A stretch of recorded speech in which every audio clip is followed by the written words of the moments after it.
বিরোধী দলকেও বলবো যে আজকে 17 বছর সবগুলো প্রতিষ্ঠান ধ্বংস হয়েছে। আপনারা যদি 1 মাস 2 মাস 1 বছরই মনে করেন যে সব কিছু ঠিক হয়ে যাবে, তাহলে তো সেটা ঠিক হবে না। আপনাদেরকেও ধৈর্য ধারণ করতে হবে এবং মাননীয় প্রধানমন্ত্রীকে সময় দিতে হবে যে জনগণের কাছে তিনি যে কমিটমেন্ট করেছেন, যে ম্যানিফেস্টো দেওয়া হয়েছে, যে 31 দফা দেওয়া হয়েছে, আপনারা দেখবেন সে অনুযায়ী বিএনপি তার কার্য পরিচালনা করছে কিনা।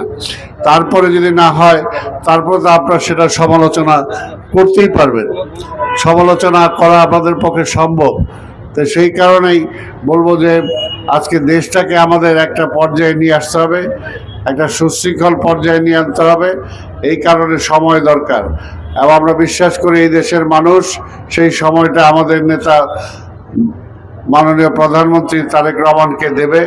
এবং ঢাকা শহরের ব্যাপারে আমি অত্যন্ত আস্থার সাথে বলতে চাই যে আস্থা নিয়ে আমার নেতা মাননীয় প্রধানমন্ত্রী আমাকে দায়িত্ব দিয়েছেন।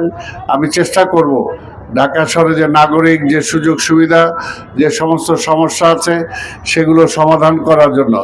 তবে একটা কথা ঢাকার সম্মানিত নাগরিকদেরকে বলবো যে আসলে ঢাকার সমস্যার সমাধান করতে হলে শুধুমাত্র সিটি কর্পোরেশনের একার পক্ষে সম্ভব নয়, সেটা যৌথভাবে দরকার। জনগণের সচেতনতা এবং সিটি কর্পোরেশন, জনগণ সচেতনভাবে অর্ধেক দায়িত্ব পালন করবে, বাকি অর্ধেক সিটি কর্পোরেশন সেটাকে করে দেবে।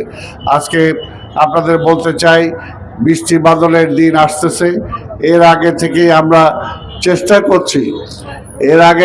আমরা চেষ্টা করছি নগরকে পরিষ্কার পরিচ্ছন্ন করার জন্য। গত কয়েক বছরে একেবারে বেওয়ারিশ হয়ে গেছিল সিটি কর্পোরেশন।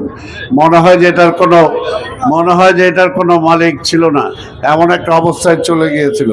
তাই আজকে এটা আনতে যে এখানে একটু সময় লাগছে। আমি আপনাদের সহযোগিতা চাই সিটিকে পরিষ্কার পরিচ্ছন্ন রাখার জন্য আপনাদের সবার অংশগ্রহণ আমি চাই। এবং আজকে আপনারা জানেন আমাদের মাননীয় প্রধানমন্ত্রী চিকনগুনিয়া ডেঙ্গু রোগের প্রাদুর্ভাব থেকে বাঁচার জন্য ইতিমধ্যেই তিনি কার্যক্রম ঘোষণা করেছেন। আমিও ঢাকা সিটি কর্পোরেশনের পক্ষ থেকে 1 মাসের ক্র্যাশ প্রোগ্রাম আমরা দিয়েছি। ইনশাল্লাহ আমরা বিশ্বাস করি জনগণ সচেতন হলে এবং আমরা যদি আমাদের দায়িত্বটা পালন করতে পারি, তাহলে এই সমস্ত রোগ বালাই থেকে আমরা জনগণকে রক্ষা করতে পারবো।